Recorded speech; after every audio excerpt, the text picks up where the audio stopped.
Mesdames, Messieurs, bienvenue dans cette émission que nous avons sélectionnée pour vous aujourd'hui avec comme invité Raphaël Loulou. Il est secrétaire général adjoint du MSR. Avec lui, ce soir, nous allons parler du quid de la réforme électorale et institutionnelle en République démocratique du Congo à l'approche à 2 ans des élections de 2023. Où en sommes-nous avec cette question vraiment majeure de la réforme? C'est tout à l'heure que nous allons décortiquer avec notre invité quelle est aujourd'hui la position du MSR par rapport à toutes ces réformes réclamées. Bonjour et bienvenue dans cette émission. Bonjour madame, bonjour. Comment allez-vous, Raphaël? Dieu fait grâce, nous nous portons bien. En tout cas, merci de toutes ces précisions. Mais d'entrée des jeux, je voulais un peu savoir quelle est aujourd'hui la position du MSR par rapport à toutes ces réformes que réclament tant soit peu les acteurs politiques. Madame, les réformes électorales dont on parle ces derniers temps, pour autant qu'on ne nous explique pas qu'est-ce qu'ils veulent et sur quoi porteraient ces réformes et on aboutirait à quoi? D'abord, nous disons non, nous ne voulons pas de ces réformes. Nous, le MSR, nous connaissons que c'est depuis l'affaire Ronsard Malonda que des opportunistes se sont levés pour parler des réformes électorales. Est-ce qu'aujourd'hui les MSR a peur de voir que leur majorité ou bien la majorité du FCC sera déboulonnée? Non, le MSR n'a pas peur, tout comme le FCC n'a pas peur du tout. La majorité ne sera pas déboulonnée si seulement aux élections nous n'arrivons plus à avoir un grand nombre de députés à l'Assemblée nationale. C'est à ce moment-là que nous n'aurons plus cette majorité. Mais notre majorité ou la majorité du FCC, elle est là durant toute la législature jusqu'en 2023. Donc nous n'avons pas peur. Elle pourra être déboulonnée comment? Sans qu'on organise les élections. À moins qu'on nous dise qu'on va organiser à partir de ces réformes les élections anticipées. Mais ce qui pour nous n'est pas envisageable pour le moment. Donc nous n'avons pas peur du tout. Vous n'avez pas peur? Est-ce qu'aujourd'hui, par rapport à la demande, parce que vous, même si vous dites que vous n'avez pas peur de toutes ces réformes, mais vous voulez quand même que cela ça soit dans un cadre précis qui est l'Assemblée nationale. Or, les autres demandent à ce que ces élections, ces réformes ou bien le cadre choisi soit extérieur, en dehors du Parlement. Est-ce qu'aujourd'hui, il n'y a pas un moyen pour trouver un consensus ou bien un format réduit pour que cela puisse bien s'y passer?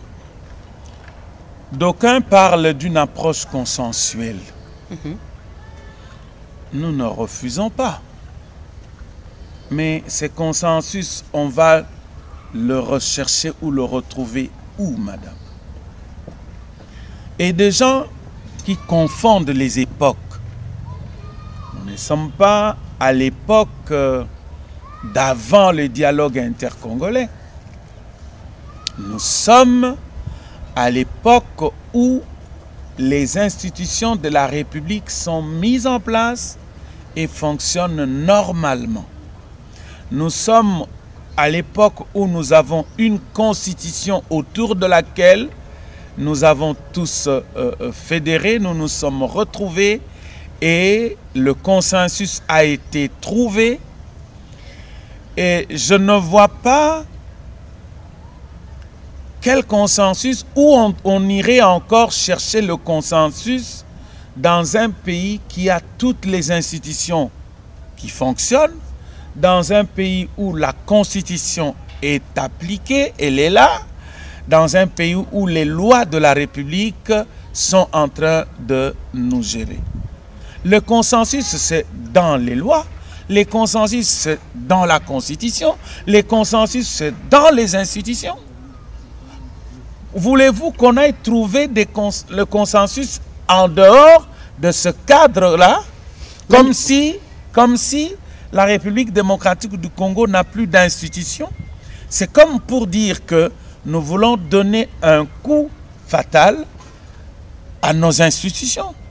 Non, c'est à ce niveau-là, madame, que nous disons toute approche, toute démarche, tout débat sur les réformes électorales doivent passer par les institutions de la République. Nous ne refusons pas les réformes. Nous ne sommes pas contre les réformes, pour autant que celles-ci peuvent être bénéfiques pour la République démocratique du Congo, pour que nos institutions organisent mieux les élections. Nous ne sommes pas contre.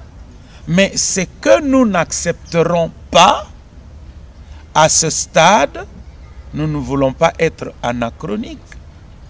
Nous sommes dans une période, je répète, où nous avons les institutions. S'il y a des intelligences de ce genre, s'il y a des débats sur les réformes électorales, que ces débats aient lieu dans les institutions.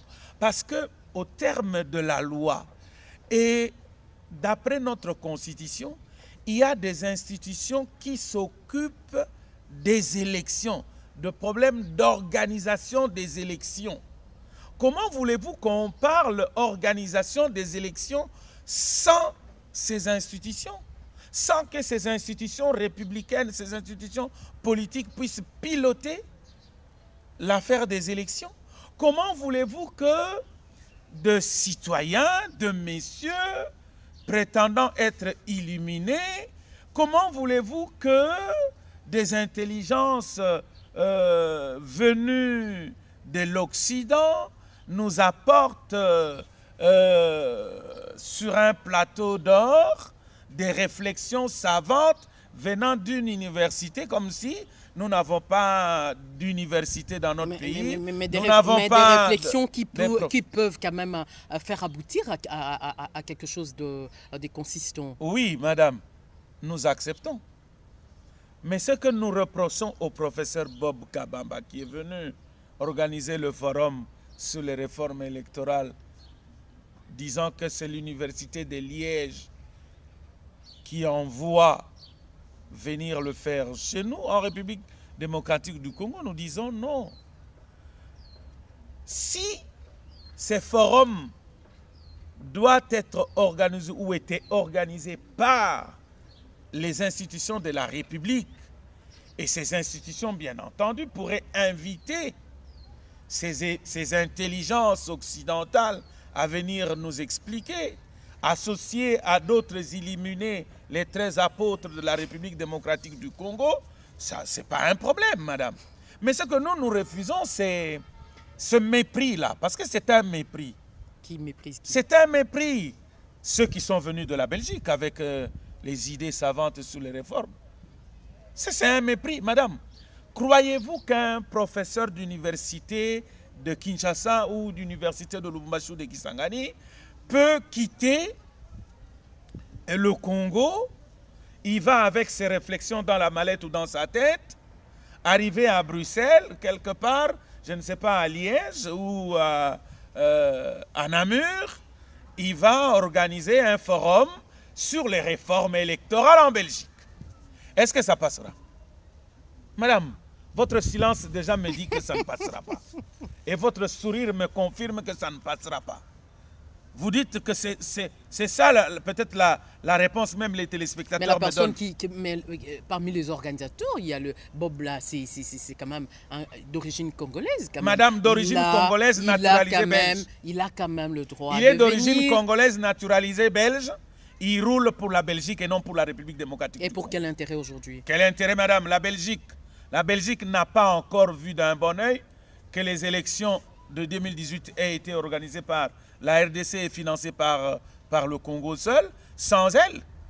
Et la Belgique envoie madame, nous connaissons comment ça fonctionne. Mais tu ne sais, Raphaël, entre nous connaissons comment ça fonctionne. On ne suit pas quand même sur la main qui vous a servi. Et madame, non, madame, oui.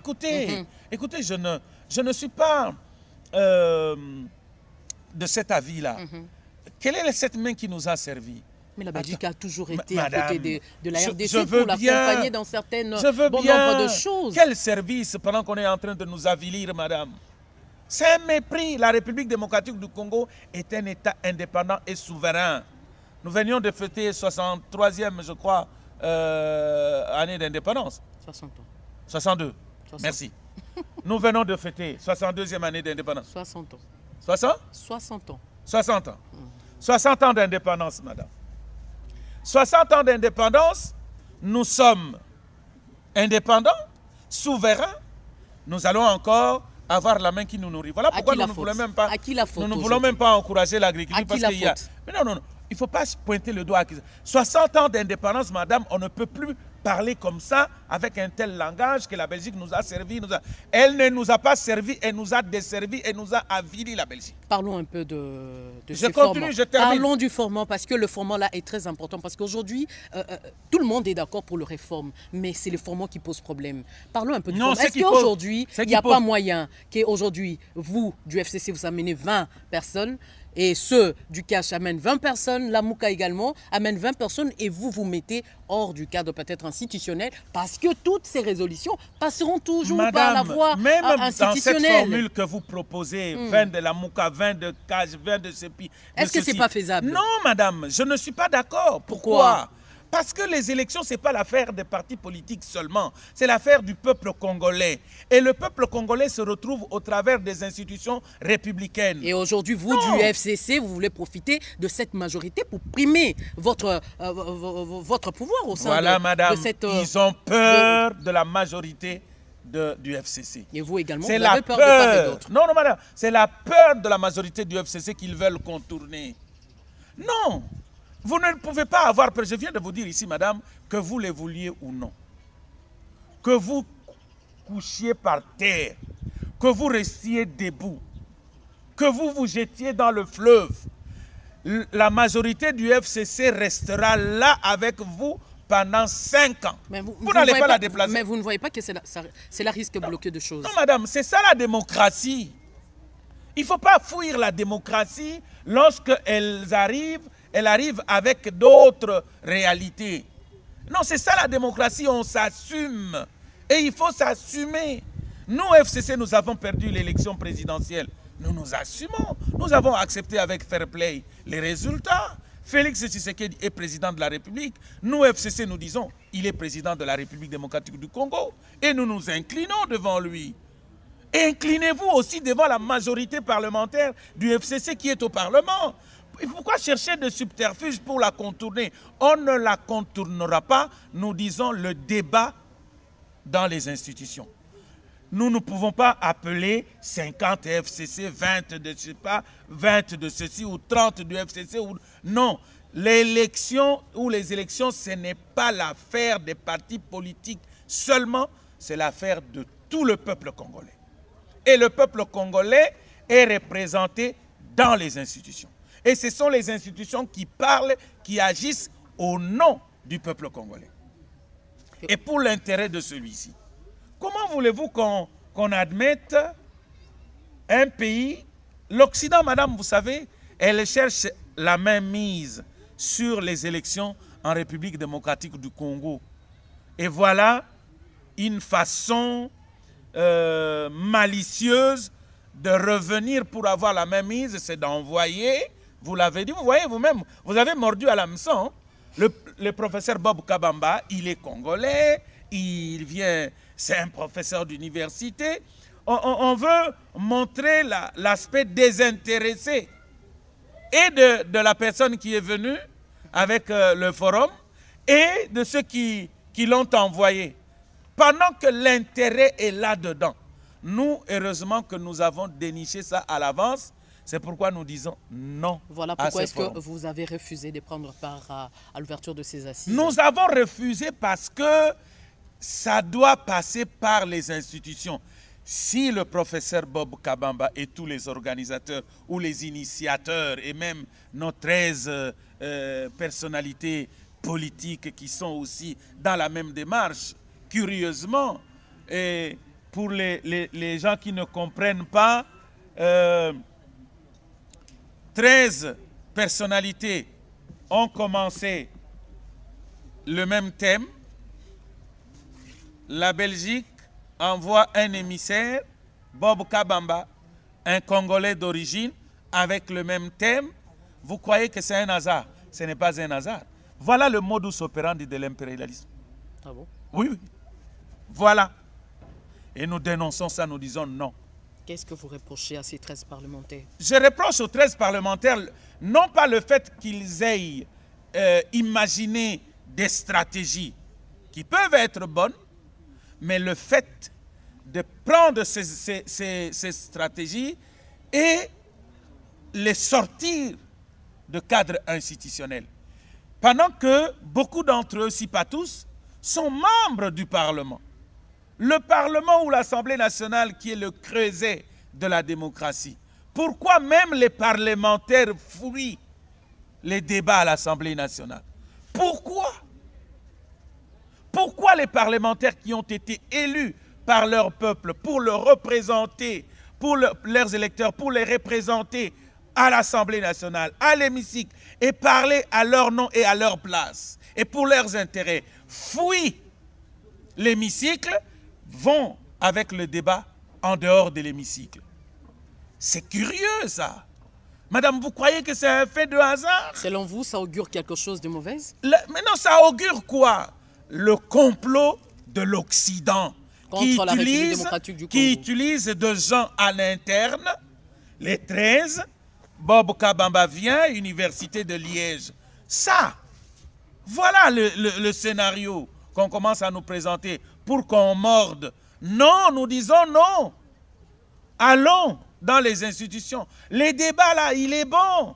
Nous le voulons dans les institutions. Les réflexions sont savantes, sont intelligentes. Oui, meilleures peut-être pour la République démocratique du Congo en termes d'organisation des élections. Oui, nous acceptons, mais dans les institutions. Nous, on ne refuse pas que ces débats-là aillent dans les institutions. Est-ce que ce n'est pas des intentions que vous apportez? Madame, aucune intention. Vous êtes en train de intention. Sur Bob Aucune Kabamba. intention. Parce que lui, il a de bonnes madame, intentions madame, pour venir est-ce que c'est seulement... vous croyez seulement que c'est l'université de Liège qui réfléchirait mieux que les autres universités en République démocratique du Congo sur les affaires du Congo? Vous croyez que c'est l'université belge de la Belgique, l'université de Liège, qui réfléchirait mieux que les universités de la République démocratique du Congo? Vous croyez que seuls les professeurs qui donnent cours en Belgique, qui réfléchiraient mieux que les professeurs qui donnent cours dans les universités au Congo? Non, madame. Nous disons non. Non. La République démocratique du Congo est un État souverain. Qu'on nous laisse avec les solutions prêtes à porter venant d'outre-mer et qu'on viendrait les appliquer chez nous. Non, nous disons non. Et nous attirons l'attention de tous les politiciens congolais. Voilà, lorsque vous n'arrivez pas à vous mettre autour d'une table et discuter froidement, patriotiquement, sur les affaires de la République démocratique du Congo, voilà comment vous, les politiciens congolais, comment vous créez des fissures, vous laissez la place à l'impérialiste de revenir encore sous la pointe de pied en République démocratique du Congo, comme pour venir vous donner des leçons, comme pour venir vous enseigner, comme pour venir chercher le bien du Congo et que vous organisez bien les élections en République démocratique du Congo. Nous avons une expérience électorale. La République démocratique du Congo a une expérience en matière d'organisation des élections, madame. En 2006, en 2011, en 2018. Il y a même d'autres États en République et en Afrique qui se sont appuyés sur l'expérience de la République démocratique du Congo pour organiser les élections chez eux. Est-ce qu'il faut encore que les universités belges viennent nous instruire, nous enseigner pour organiser les élections chez nous? Nous n'en voulons pas. Nous allons organiser les élections à notre manière.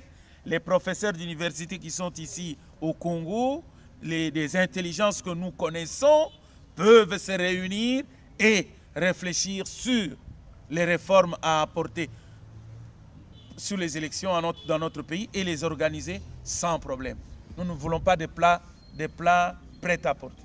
Mais aujourd'hui, le forum est quand même suspendu parce que Bob Kamara est en train toujours de chercher des voies et moyens pour permettre à ce que les FCC, le CACH puissent y prendre part. Nous ne voulons pas, je félicite. C'est parmi les acteurs majeurs. Je suis désolé, madame, nous félicitons CACH et FCC pour tourner le dos à ce forum-là qui ne nous apportera que malheur et nous avilir davantage. On n'en veut pas. Vous n'en voulez pas? Non. S'il y a débat dans les institutions, que toutes les universités du monde qui ont des intelligences sur la manière d'organiser les élections, qui veulent encore nous enseigner, d'accord, qu'elles viennent au travers de nos institutions, que nos institutions organisent autant de forats qu'elles voudront sur les réformes électorales, nous sommes d'accord, mais pas qu'on nous apporte des solutions de l'extérieur pendant que nous savons pertinemment bien comment ils opèrent pour avoir la main mise sur la République démocratique du Congo et commencer à nous conditionner. Nous ne voulons pas. Aujourd'hui, la question de Malonda n'a toujours pas trouvé solution jusqu'à ce jour.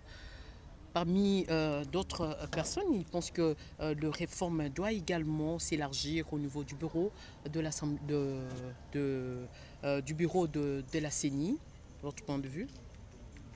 Madame, nous avons la loi électorale. Nous avons la loi portant organisation fonctionnement de la CENI. Nous avons la Constitution, madame. Appliquons les lois, c'est tout. Mais est-ce que nous allons modifier? Bon, alors, modifions nos lois, modifions notre Constitution. Si nous n'en voulons plus, oui. C'est la loi à appliquer, c'est la Constitution à respecter, madame. Il n'y a rien d'autre. Il n'y a rien d'autre. Vous allez voir, on veut tirer. C'est pourquoi nous, le FCC, nous avons tiré la sonnette d'alarme. Que les gens qui sont en train de s'amuser à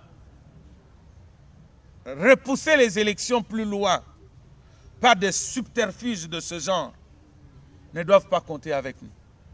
Non. Parce que déjà, on veut aller, toutes ces réformes-là vont prendre du temps pour donner raison à ces messieurs, les pantins des Occidentaux, qui commencent à préconiser même que les élections aillent jusqu'en 2020, 2030, 2050. Et certains sont en train de dire que le président de la République, Félix Tshisekedi, peut rester encore le plus longtemps possible ad vitam aeternam. Peut-être, c'est lui rendre un mauvais service. Ils sont en train de chercher des postes, ils courent après les postes en faisant des yeux doux comme ça au président Félix Tshisekedi, mais qu'ils sachent qu'ils sont en train de lui rendre un mauvais service en lui donnant des idées comme ça. Donc là, vous faites à l'ancien ministre de l'Intérieur, Basil Olongo? Non seulement à lui, mais à tout le monde qui tenterait de venir avec des idées saugrenues de ce genre, pour dire que les élections doivent aller en 2030, en 2050. Mais aujourd'hui, Raphaël, une question me vient en tête. Et si aujourd'hui, on n'arrive pas à trouver un terrain d'entente autour de cette question et que les élections n'aient pas lieu en 2023, parce que chacun est en train de tirer les draps de son côté. Madame, on trouvera une solution. Nous avons des lois. Nous avons la Constitution dans notre pays. Nous trouverons une solution. Arrêtons, nous, Congolais, déjà aujourd'hui, à faire les jeux de l'Occident pour dire non, c'est difficile, ils ne vont pas s'entendre, on ne trouvera pas de solution. Ils viennent toujours avec des avis apocalyptiques comme ça pour nous montrer c'est la fin du monde, c'est le chaos, etc. Non, madame. Nous sommes en train de prêter le flanc aux stratégies impérialistes venant de l'Occident. nous trouverons des solutions. Entre Congolais. Entre Congolais, modèle Ambo-Cannabis. Modèle Ambo-Cannabis, donc nous sommes en train d'avancer dans le modèle Ambo-Cannabis. Raphaël Loulo, aujourd'hui, la RDC, avec l'alternance au pays, une année après la mise en place du gouvernement Ilunga Kamba, qu'est-ce que nous pouvons retenir de ce gouvernement Ilunga Kamba? Je retiens qu'un an après, le gouvernement Ilunga Kamba a bien fonctionné, nonobstant les difficultés de parcours qui ne manquent pas, parce que c'est une œuvre humaine, elle est perfectible. Et d'ailleurs, ces difficultés doivent nous amener ou amener le gouvernement, le président de la République et le Premier ministre, à faire en sorte que l'on améliore là où il y a eu des couacs. Vous comprenez, madame? Et ce qui me rend personnellement heureux est que les institutions ont fonctionné normalement. Malgré les difficultés, je le répète, ces institutions politiques ont fonctionné normalement. Il y a eu certes des domaines où tout n'était pas rose pendant le 1 an. Le domaine économique, le domaine social, avec la montée du taux de dollar et la descente du taux de dollar, puis remonter en flèche, oui, et le pouvoir d'achat qui s'effrite au jour le jour. Il y a des agents et fonctionnaires de l'État qui, jusqu'à ce jour, madame, ont encore des problèmes du panier de la ménagère, comme on dit. Il y a les enseignants, malgré la gratuité ou grâce à la gratuité, les enseignants qui sont impayés, notamment les nouvelles unités. Merci parce que le ministre d'État et ministre de l'enseignement primaire et secondaire et technique a fait des gros efforts pour que une grande partie de nouvelles unités soient payées, et nous sentons que les choses sont en train d'aller s'améliorant.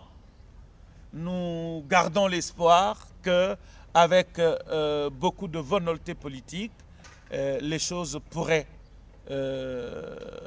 aller au mieux. Et ça, je dis, bravo au gouvernement.